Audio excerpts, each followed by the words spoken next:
John Coleman, 3-0 defeat on the road. Both teams ended the game with 10 men.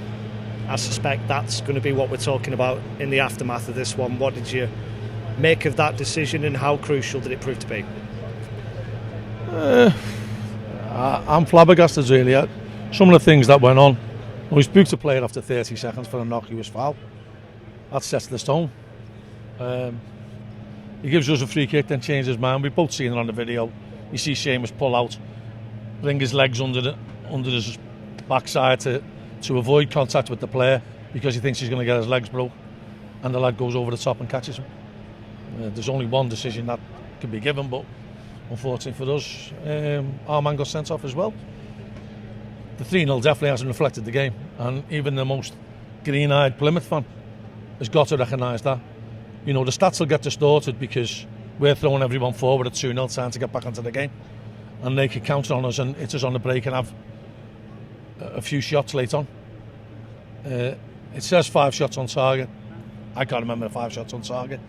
The one that he gave a corner for, the goalkeeper never saved it.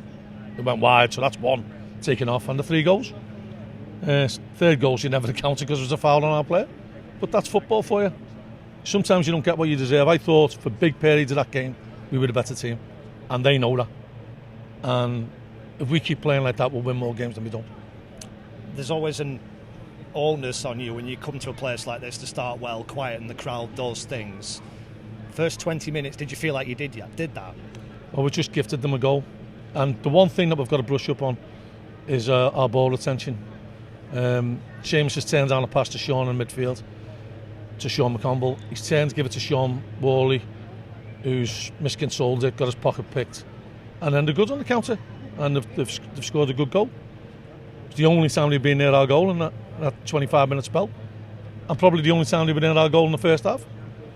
They scored with the second shot on target after 65 minutes, which is a body blow for us because we were taking the game to them. We've got to do better with the chances we create. Ethan's had a great chance. It all boils down to, I think, goalkeepers making saves. Their goalkeeper makes a save off Ethan to make it 1-1. They hit a shot and it goes through our keeper's legs to make it 2-0.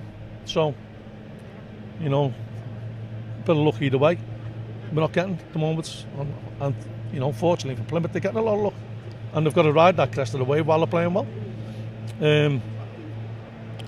But you know, we made good opportunities as well.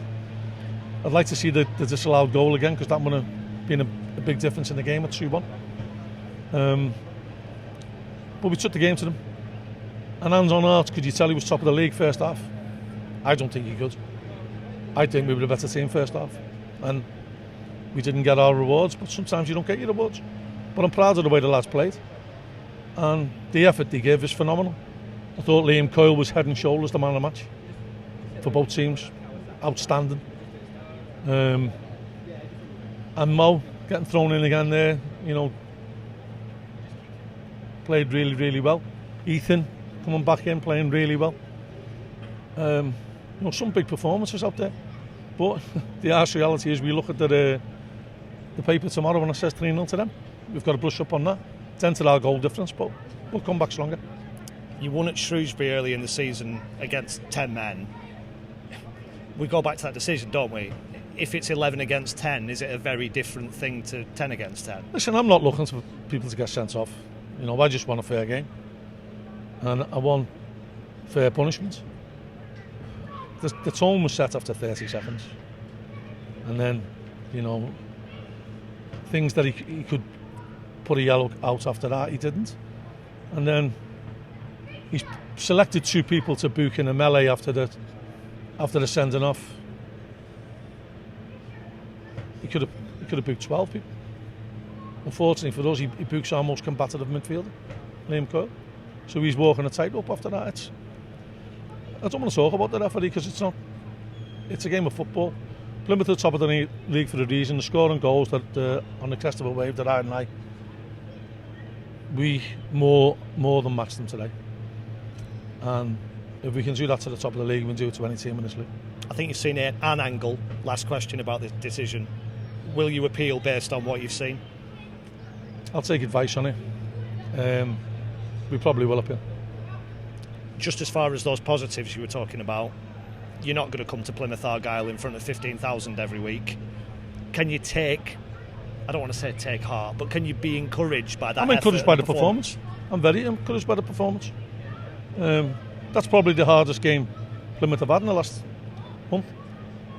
And we've just got to be more ruthless in front of goal. Don't forget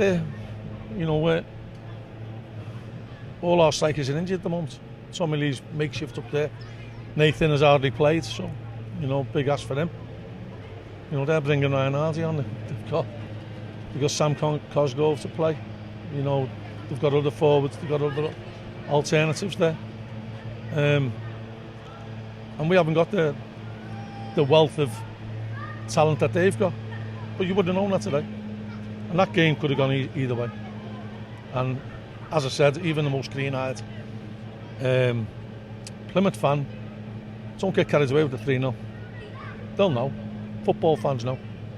And as I said, I thought we played well, and I think the lads, they've just got to brush up, tidy up the game a little bit. Ball retention, a little bit of tiredness creeps in towards the end, which it does when you're chasing the game. But Morgan Whittaker had 10 shots against Sheffield. Barely got a kick today. And that's no detriment to the lad. That's a big praise for how well we marshalled and how well our game plan on him worked. And he's a tremendous talent at this level. But so to keep someone as quiet as that, to limit Plymouth to the shots that they had, as I said, the stats say 5. There's no way there was 5 shots on target. 4 max. And so if we can limit the team at the top of the league who were scoring goals for fun, who were on the front foot, we can do it 21.